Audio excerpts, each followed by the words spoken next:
আসসালামু আলাইকুম। প্রিয় শিক্ষার্থী, নিশ্চয় তোমরা অনেক ভালো আছো। আমরা প্রতিদিনের নিয়ে আমাদের পূর্ব নির্ধারিত আজকে রসায়ন প্রথম পত্রের তৃতীয় অধ্যায় আমরা পড়াশোনা শুরু করব। সবাইকে আমি বলবো, বেসিক জিনিসটা যদি তোমরা ডেভেলপ করতে পারো তাহলে তোমরা পড়াশোনাতে অনেক এগিয়ে থাকবে। Basic to advance, that means academic two admission test তোমাদেরকে পারতে হবে। চলো আমরা শুরু করি। মৌলের পর্যাবৃত্ত ধর্ম ও রাসায়নিক বন্ধন। মৌলের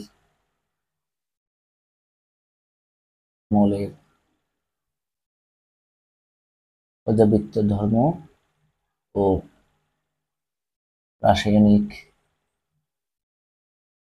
বন্ধন।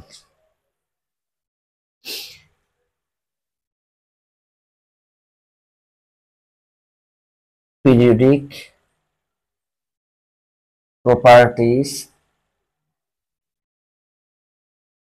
of elements and chemical bond.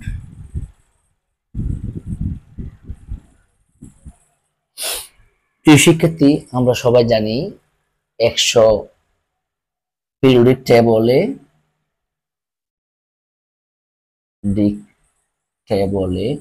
118টি elements আছে। কয়টি এলিমেন্টস আছে?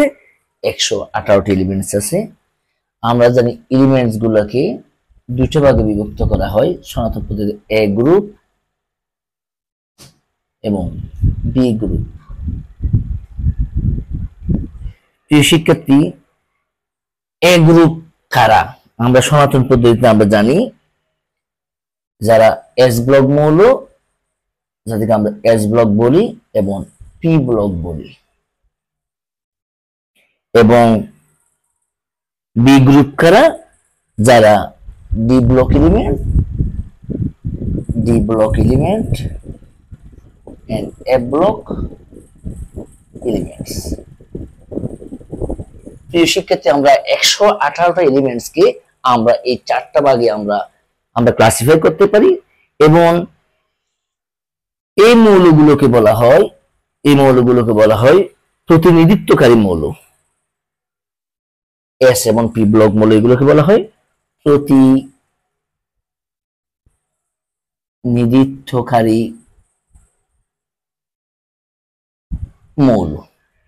আর ডি ব্লক মৌলকে আমরা সবাই জানি বলা হয় ট্রানজিশনাল এলিমেন্টস।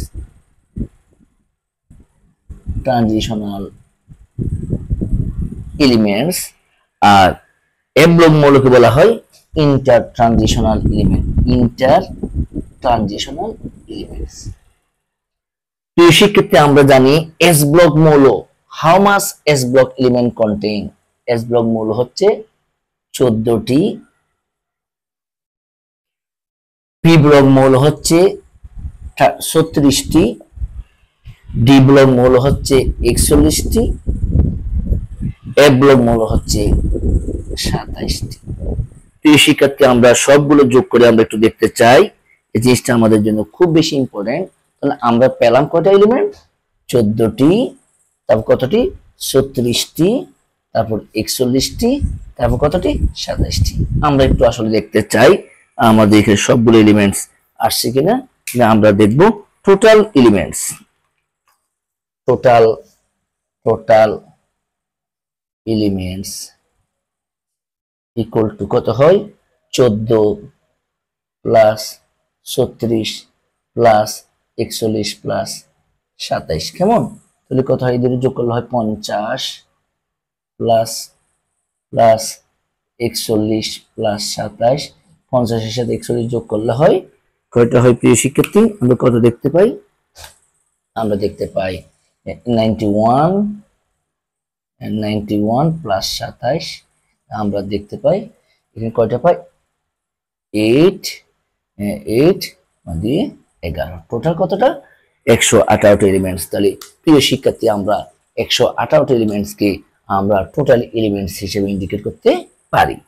প্রিয় শিক্ষার্থী, আমি আবার একটু বলি তোমাদের বেসিক ক্লিয়ার করার জন্য। পিরিয়ডিক টেবলে আমরা সবাই জানি, পর্যায় সারণীতে আমরা সবাই জানি হাউ মাস এলিমেন্টস কন্টেন। আমরা অবশ্যই জানি পর্যায় সারণীতে আমরা কয়টা মৌল জানি? 118টা মৌল জানি। সেটাকে আমরা দুইটা পার্টে বিভক্ত করলাম, A group element, B group element. আমরা সবাই জানি এ গ্রুপ বা সাবগ্রুপ বা উপগ্রুপ কাদেরকে বলা হয়? এস ব্লককে আর পি ব্লককে। কেমন? তাহলে এই এস ব্লক এবং পি ব্লককে একত্রে কি বলা হয়? প্রতিনিধিত্বকারী মৌল। হ্যাঁ, তাহলে এস ব্লক মৌল কয়টা? 14টা। পি ব্লক মৌল কয়টা? 36টা। ডি ব্লক মৌল কয়টা? 41টা, যাকে আমরা ট্রানজিশনাল এলিমেন্ট হ্যাঁ বলি আমরা, বা অবস্থান্তর মৌল বলি। এফ ব্লক এলিমেন্ট কয়টা?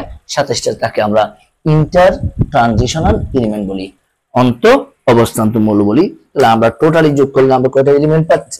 14টা প্লাস 36টা প্লাস 14টা 41টা প্লাস 27টা, টোটাল যোগ করে আমরা কয়টা পাই? 118 এলিমেন্টস। তাহলে আমরা কি জানি? পর্যায় সারণীতে সর্বমোট এলিমেন্ট কতটা? 118টা। এটাকে আমরা খুব সহজে পেয়ে গেলাম প্রিয় শিক্ষার্থী। এখন আমরা মাই ডিয়ার স্টুডেন্টস, আমরা টোটাল এলিমেন্টের মধ্যে আমরা গ্রুপ এবং পর্যায়টাকে আমরা বেসিক জিনিসটা জানতে চাই। প্রিয় শিক্ষার্থী, এই জিনিসগুলো যদি আমরা না জানি তাহলে আমাদের বেসিক ক্লিয়ার হবে না। আমাদের বেসিক ক্লিয়ার না হলে আমরা কখনো বেসিক টু অ্যাডভান্স লেভেলে নিজেদেরকে পৌঁছাতে পারবো না। গ্রুপ নির্ণয়, গ্রুপ নির্ণয়, গ্রুপ এবং পর্যায় নির্ণয়, গ্রুপ গ্রুপ এবং পর্যায় নির্ণয়। প্রিয় শিক্ষার্থী, এখান থেকে আমরা প্রথম গ্রুপকে আমরা দেখতে পাই। গ্রুপকে আমরা যেটা বলবো সর্বোচ্চ কক্ষপথ সংখ্যা, সর্বোচ্চ কক্ষপথ সংখ্যা, এটা হচ্ছে বেসিক। প্রিয় শিক্ষার্থী, এরপর আমরা বলবো গ্রুপ, বলবো আমরা গ্রুপ, আমরা পর্যায়, এটা আমরা পর্যায়, পর্যায় হলো সর্বোচ্চ কক্ষপথ সংখ্যা। গ্রুপ হলো হ্যাঁ S1 S2 হতে পারে। প্রিয় শিক্ষার্থী, গ্রুপ S1 ইলেকট্রন থাকতে পারে, S2 ইলেকট্রন থাকতে পারে, তাদেরকে আমরা বলবো গ্রুপ 1A, তাদেরকে আমরা বলবো গ্রুপ 1A। প্রিয় শিক্ষার্থী, গ্রুপ 1A বলবো, অথবা গ্রুপ 2A বলতে পারবো আমরা, অথবা গ্রুপ 2A, যেটাকে আমরা সনাতন পদ্ধতি বলতে পারবো, সনাতন পদ্ধতি। সেক্ষেত্রে আমরা জানি সনাতন পদ্ধতিতে গ্রুপ এ এবং গ্রুপ 2A বলা হতো।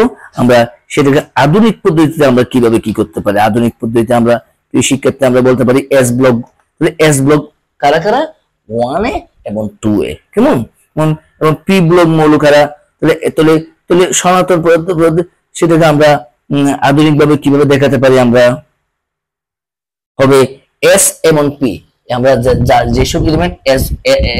যেসব এলিমেন্ট এস অরবিটালে ইলেকট্রন শেষ হবে এবং পি অরবিটালে ইলেকট্রন গিয়ে শেষ হবে, হ্যাঁ, তাদেরকে আমরা এ বলবো, এস প্লাস পি। এদেরকে আমরা এ সাবগ্রুপ বলবো। কেমন? তাদেরকে আমরা এ সাবগ্রুপ বলবো। এবং আমরা বলবো, আমরা এখান থেকে আমরা বলতে পারি, তাহলে আমরা পর্যায়ে আমরা কি বলবো? সর্বোচ্চ কক্ষপথ দিয়ে আমরা পর্যায় ডিটারমাইন করব, এবং আমরা এস প্লাস ডি,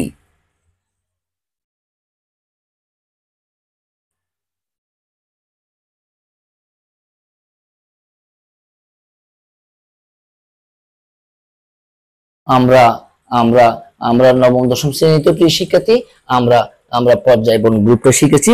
এখন আমরা তাদের সনাতন পদ্ধতি এবং আধুনিক পদ্ধতিতে আমরা ইলেকট্রন বিন্যাসটা একটু দেখব।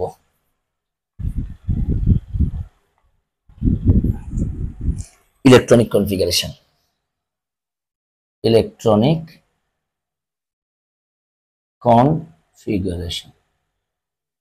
শিক্ষার্থী আমরা দেখতে পাই, যেমন আর্গনকে যদি আমরা দেখাতে চাই, আর্গন 18 আমরা সবাই জানি, আমরা সবাই এটাকে কি জানি?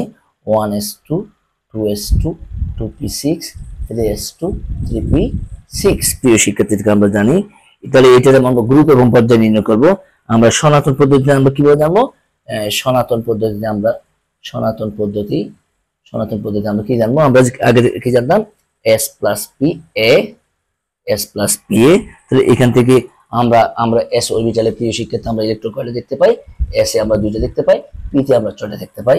আমরা 2 + 6 এ, তার মানে আমরা প্রিয় শিক্ষার্থী আমরা এটাকে লিখতে পারি 8 এ। আমরা এটাকে রোমান সংখ্যা লিখবো। প্রিয় শিক্ষার্থীদেরকে আমরা সবাই জানি আমরা রোমান সংখ্যা লিখবো। এবং তাহলে আমরা এখন আমরা গ্রুপ কিভাবে আমরা পর্যায় কিভাবে জানবো, পর্যায় জানবো আমরা পর্যায়। প্রিয় শিক্ষার্থী একটু আগে আমরা বলেছিলাম আমরা সর্বশেষ কক্ষপথ বলে আমরা পর্যায় কত বলবো 3, পর্যায় কত বলবো 3, সর্বশেষ কক্ষপথ, সর্বশেষ কক্ষপথ। এবং আমরা আধুনিক পদ্ধতিতে কিভাবে বলবো, প্রিয় শিক্ষার্থী আমরা গ্রুপ কিভাবে নির্ণয় করব, গ্রুপ আমরা নির্ণয় করব group S + P + 10, S + P + 10। প্রিয় শিক্ষার্থী আমরা এস ইলেকট্রন কয়টা দেখতে পাই 2টা, পি তে কয়টা দেখতে পাই 6টা + 10, তাহলে আমরা এখানে 18। আমরা আধুনিক পদ্ধতিতে এটাকে আমরা আমরা আমরা বলবো যেহেতু পি ব্লক, হ্যাঁ আধুনিক পদ্ধতিতে আমরা বলবো 18। তাহলে প্রিয় শিক্ষার্থী আমরা প্রত্যেকটা এলিমেন্টকে আমরা সনাতন পদ্ধতিতে তার পর্যায় সারণীতে তার অবস্থান, এবং আধুনিক পদ্ধতি এটাকে আমরা বলবো আধুনিক পদ্ধতি। আধুনিক আধুনিক পদ্ধতিতে আমরা যে কোনো মৌলের আমরা অবস্থান পর্যায় সারণীতে আমরা পিরিয়ডিক টেবলে আমরা নিশ্চিতভাবে বলতে পারি। প্রিয় শিক্ষার্থী আমরা এখন আরেকটা মৌলকে আমরা দেখাতে চাচ্ছি, যেটা বোর্ড পরীক্ষাতে সব সময় আসে, সেটাকে একটু আমরা দেখাতে চাচ্ছি সনাতন পদ্ধতি এবং আধুনিক পদ্ধতি। ব্যতিক্রমধর্মী মৌল আমি ক্রোমিয়ামকে দেখাতে চাচ্ছি। আমরা সবাই জানি chromium 24, 1s2, 2s2, 2p6, 3s2, 3p6, 3s2, 3p6, হ্যাঁ 3d5, 4s1। এই শিক্ষার্থী এটাকে আমরা সহজভাবে লিখতে পারি আর্গনকে দিয়ে লিখতে, আর্গনের কয়টা চলে যায় এই পর্যন্ত 18 পর্যন্ত চলে যায়, তারপরে আমরা লিখতে পারি 3d5, 4s1। এই শিক্ষার্থী আমরা সনাতন পদ্ধতিতে আমরা কি লিখতে পারি, সনাতন পদ্ধতি শিক্ষার্থী আমরা একটু আগে দেখলাম সনাতন পদ্ধতি হলো যে s + d, এটা হবে যে b, যেহেতু d আছে, যেহেতু d ব্লক মৌল সেটা আমরা এখানে কথা বলবো ইলেকট্রন সংখ্যা 1 + 5b, তাহলে আমরা বলবো এটাকে 6b, এটাকে আমরা রোমান সংখ্যায় 6b হিসেবে আমরা ইন্ডিকেট করবো। প্রিয় শিক্ষার্থী আমরা পর্যায় কিভাবে দেখাবো, প্রিয় শিক্ষার্থী পর্যায় একটু আগে আমরা বলেছিলাম সর্বশেষ কক্ষপথ, সর্বশেষ কক্ষপথ। প্রিয় শিক্ষার্থী আমরা সর্বশেষ কক্ষপথ কত দেখতে পাই 4 কক্ষপথ আমরা দেখতে পাই। এবং গ্রুপ আমরা গ্রুপ কিভাবে নির্ণয় করব, প্রিয় শিক্ষার্থী আমরা গ্রুপ নির্ণয় করব, গ্রুপ নির্ণয় করব আমরা কিভাবে নির্ণয় করব, আমরা নির্ণয় করব গ্রুপ যেহেতু ডি ব্লক সেটা আমরা লিখবো যে s + d, মানে 1 + 1 + 5 সমান কত লিখবো 6 আমরা গ্রুপ লিখবো। প্রিয় শিক্ষার্থী হ্যাঁ ক্রোমিয়ামে অযুগ্ম ইলেকট্রন সংখ্যা কতটি আমরা বলবো, সুতরাং ক্রোমিয়ামে অযুগ্ম ইলেকট্রন আছে 6টি। প্রিয় শিক্ষার্থী এটা আমরা হুমস নিয়ম আমরা অ্যাকর্ডিং টু হুমস রুলস আমরা এটা দেখাতে পারি, হুমস রুল আমরা দেখাতে পারি। কিভাবে দেখাতে পারি আমরা এটা, যেহেতু আমরা বললাম প্রিয় শিক্ষার্থী একটু আমরা ক্লিয়ার করার চেষ্টা করি। অযুগ্ম ইলেকট্রন অনেক সময় দেখা যায়, আমরা দেখতে পাই ঢাকা বিশ্ববিদ্যালয়ে প্রশ্নে আমরা দেখতে পাইছি ক্রোমিয়ামে অযুগ্ম ইলেকট্রন কয়টি। প্রিয় শিক্ষার্থী তখন আমরা যখন আউটার মোস্ট দেখাবো 3d5 দেখাবো, 4s1 দেখাবো। আমরা যখন 3d5 লিখবো, প্রিয় শিক্ষার্থী আমরা 3d5 কে নিচে 1 2 3 4 5 এভাবে লিখবো, কারণ আমরা জানি 3d তে কয়টা ইলেকট্রন, 5টা, কয়টা অরবিটাল, 5টা অরবিটাল এবং 4s কেমন। যেহেতু 5টা আমরা ইলেকট্রন গুলোকে এইভাবে দিব, আমরা ইলেকট্রন গুলোকে নিচে এইভাবে দিব, এবং 4s1 এ একটি ইলেকট্রন। সো অযুগ্ম ইলেকট্রন কয়টি, অযুগ্ম ইলেকট্রন কয়টি 6টি। প্রিয় শিক্ষার্থী ঢাকা বিশ্ববিদ্যালয় বা যে কোনো প্রতিযোগিতামূলক পরীক্ষাতে যদি বলা হয় ক্রোমিয়াম পরমাণুতে অযুগ্ম ইলেকট্রন কয়টি, আমরা নিঃসন্দেহে বলবো ক্রোমিয়াম পরমাণুতে অযুগ্ম ইলেকট্রন কয়টি 6টি।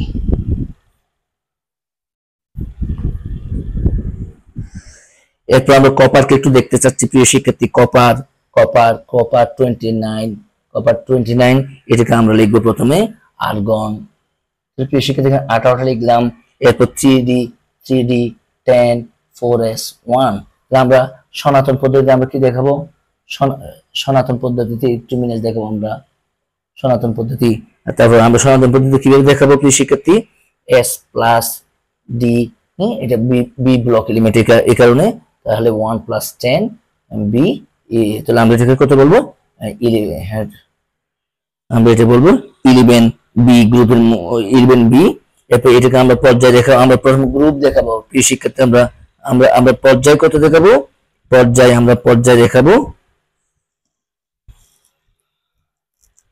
আমরা আমরা পর্যায় দেখাবো, আমরা পর্যায় দেখাবো প্রিয় শিক্ষার্থী। আমরা পর্যায় সর্ববহিষ্ঠ কক্ষপথ কত দেখতে পাই? আমরা জানি এটা হচ্ছে সর্বশেষ কক্ষপথ, কেমন? এরপর আমরা প্রিয় শিক্ষার্থী গ্রুপ কিভাবে দেখাবো? আমরা দেখাবো group group S plus D তার মানে 1 + 10, তাহলে 11 গ্রুপের 11 আমরা প্রিয় শিক্ষার্থী সেটাকে আমরা দেখাবো। এরপর আমরা ট্রানজিশনাল এলিমেন্টটাকে একটু দেখাবো। ট্রানজিশনাল এলিমেন্টস,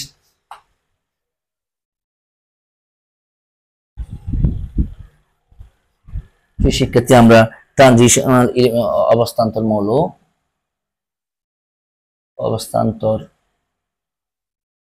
মৌল যাকে আমরা ট্রানজিশনাল এলিমেন্ট হিসেবে বলি প্রিয় শিক্ষার্থী। আমরা স্থিতিশীল আয়নটাকে দেখাতে চাচ্ছি। স্থিতিশীল আয়ন হবে D129 ইলেকট্রন থাকবে প্রিয় শিক্ষার্থী। আমরা অবস্থান্তর মৌল বলবো, স্থিতিশীল আয়নে বলবো যে বা আয়নে D129 যদি ইলেকট্রন থাকে তাহলে আমরা তাকে স্থিতিশীল অবস্থা বলবো। যদি D0 D0 sorry S0 D10 অথবা D0 অথবা যদি D10 হয় তখন তাকে আমরা ট্রানজিশনাল এলিমেন্ট বলতে পারবো না, সেটাকে আমরা বলবো ডি ব্লক। প্রিয় শিক্ষার্থী এটাকে আমরা কি বলবো? এটাকে আমরা বলবো ডি ব্লক এলিমেন্টস। প্রিয় শিক্ষার্থী এখান থেকে একটা কোশ্চেন তোমরা দেখতে পাও, সকল অবস্থান্ত মৌল ডি ব্লক মৌল, কিন্তু সকল ডি ব্লক মৌল অবস্থান্ত মৌল নয়, সেটা আমরা দেখাতে পারি। সকল অবস্থান্ত মৌল ডি ব্লক মৌল, সকল অবস্থান্তর মৌল ডি ব্লক মৌল, কিন্তু সকল ডি ব্লক মৌল অবস্থান্তর মৌল নয়। প্রিয় শিক্ষার্থী আমরা দেখাতে পারি। আমরা যদি আয়রন 26 কে যদি আমরা ব্যাখ্যা করতে চাই প্রিয় শিক্ষার্থী, আমরা কিভাবে লিখবো? আর্গন এখানে কয়টা হলো গেল? 18টা। এরপর আমরা লিখতে পারি 3d6 4s2, তাহলে এটাকে আমরা কি বলবো? ডি ব্লক মৌল। প্রিয় শিক্ষার্থী এটা ডি ব্লক মৌল, এটা হচ্ছে যে ডি ব্লক মৌল। এবং আমরা যদি তার স্থায়ী আয়নটাকে দেখাতে চাই, Fe2+, আমরা যদি Fe2+ দেখাতে চাই তাহলে প্রিয় শিক্ষার্থী আমরা এটাকে লিখবো আর্গন। যেহেতু 2+, তার মানে আমরা অবশ্যই জানি তার বাইরে কক্ষপথ থেকে 2টি ইলেকট্রন সে রিলিজ করছে, আমরা বলবো 3d6। প্রিয় শিক্ষার্থী এটা কার সাথে মিলে যায়? এটা D129 এর সাথে মিলে যায়, তাহলে আমরা এটাকে বলবো অবস্থান্তর মৌল। তো এখান থেকে প্রিয় শিক্ষার্থী আমরা একটা কথা বলতে পারি, যেটাই ডি ব্লক মৌল সেটাই অবস্থান্তর মৌল। আমার প্রশ্নটা ছিল সকল অবস্থান্তর মৌল ডি ব্লক মৌল, তার মানে অবস্থান্তর হলেই ডি ব্লক মৌল। কিন্তু আমরা এখন দেখবো জ্যাটেন জিঙ্ককে দিয়ে আমরা জ্যাটেন জিঙ্ক 30 কে দিয়ে যদি প্রিয় শিক্ষার্থী আমরা দেখাতে চাই, আমরা এখানে লিখবো আর্গন এখানে 18টা হয়ে গেল। এরপর 3d10 4s2। প্রিয় শিক্ষার্থী এটাকে আমরা কোন ধরনের মৌল বলবো? এটাকে আমরা ডি ব্লক মৌল বলবো, এটাকে আমরা ডি ব্লক মৌল বলবো। প্রিয় শিক্ষার্থী আমি যখন তার স্থায়ী আয়ন জ্যাটেন 2+ বলবো, একটু আগে আমরা যেটা দেখালাম প্রিয় শিক্ষার্থী এটার মতোই, জ্যাটেন 2+ মানে তার বাইরে কক্ষপথ থেকে কয়টা ইলেকট্রন রিলিজ করবে? 2টি ইলেকট্রন রিলিজ করবে, তার মানে এটা এখানে হবে আর্গন 3d10 4s0। প্রিয় শিক্ষার্থী তাহলে এটা কোন ধরনের মৌল? এটা অবস্থান্তর মৌল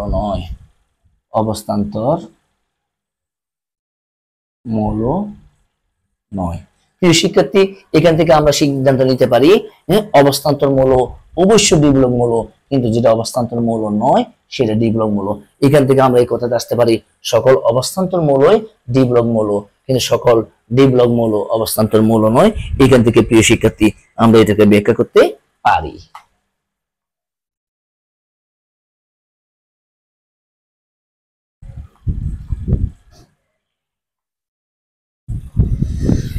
প্রিয় শিক্ষার্থী আমরা আমরা আমরা স্ক্যান্ডিনিয়ামকে দিয়ে দেখাতে পারি এসসি। আমরা SC21 আমরা সবাই জানি, তাই ইলেকট্রনিক কমিউনিকেশন আমরা কত লিখতে পারি, আর্গন 18 হয়ে গেল। এরপর 3D1 4s2। তো এটাকে আমরা কোন ব্লক বলবো প্রিয় শিক্ষার্থী, যেহেতু ডি অরবিটাল ডি আছে সেটা আমরা বলবো ডি ব্লক মৌল। কেমন? এখন আমরা যেটা বলবো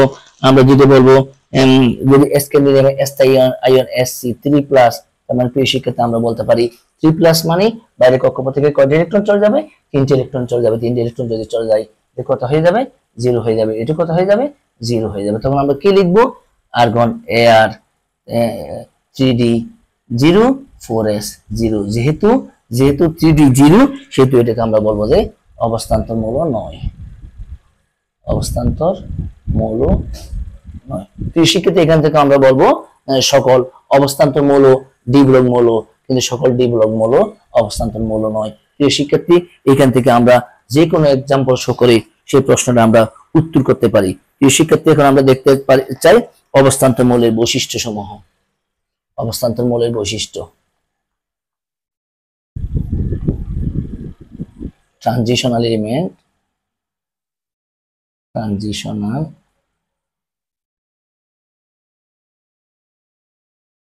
এলিমেন্টস অথবা অবস্থান্তর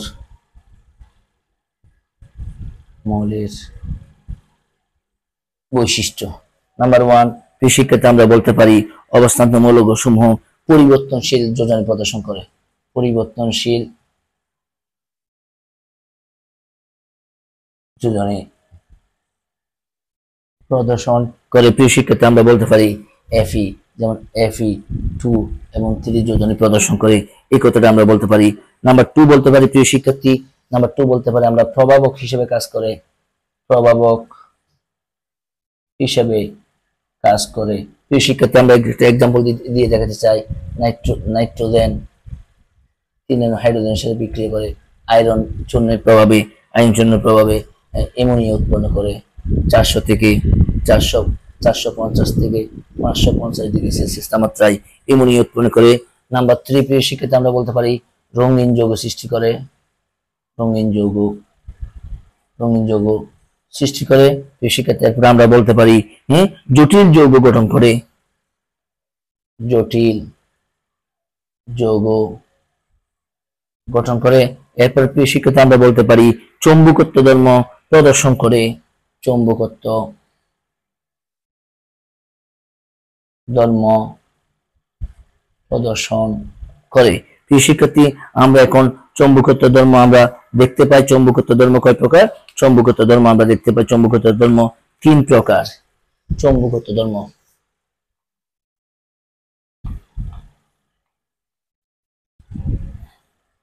চৌম্বকত্ব ধর্ম প্রিয় শিক্ষার্থী চৌম্বকত্ব।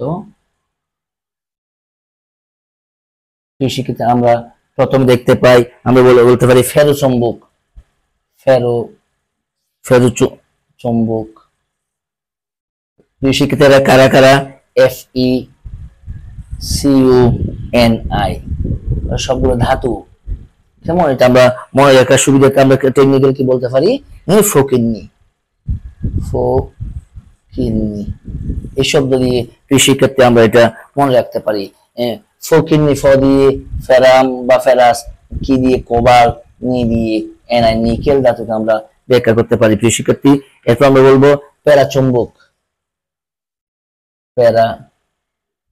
প্যারাচুম্বক বৈশিষ্ট্য প্রদর্শন করে। প্রিয় শিক্ষার্থী আমরা বলবো যে প্যারা ন্যূনতম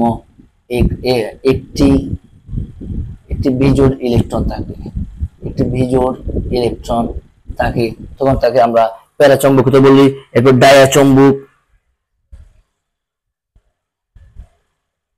ডায়াচুম্বক প্রিয় শিক্ষার্থী আমরা বলবো বিজোড় ডাই মানে 2, আমরা বলবো যে যুগ্ম ইলেকট্রন থাকে, যুগ্ম যুগ্ম ইলেকট্রন থাকে, অর্থাৎ বিজোড় ইলেকট্রন থাকে না, অর্থাৎ বিজোড় ইলেকট্রন থাকে না। প্রিয় শিক্ষার্থী এরপর আমরা আমরা ম্যাগনেটিক মোমেন্ট বা বা চৌম্বক ভ্রামক আমরা নির্ণয় করতে পারি। প্রিয় শিক্ষার্থী, আমরা ম্যাগনেটিক মোমেন্ট আমরা কিভাবে নির্ণয় করব? ম্যাগনেটিক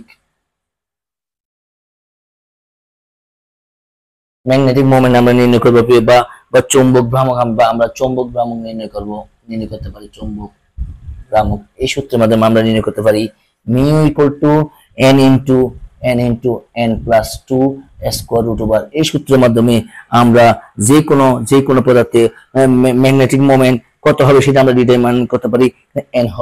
এখানে n হলো বিজোড় ইলেকট্রন সংখ্যা, বিজোড় ইলেকট্রন সংখ্যা। প্রিয় শিক্ষার্থী, এরপর আমরা রঙিন যৌগ কিভাবে সৃষ্টি করে আমরা এর যে কোনো বৈশিষ্ট্যগুলো আমরা খুব সহজে ব্যাখ্যা করতে পারি।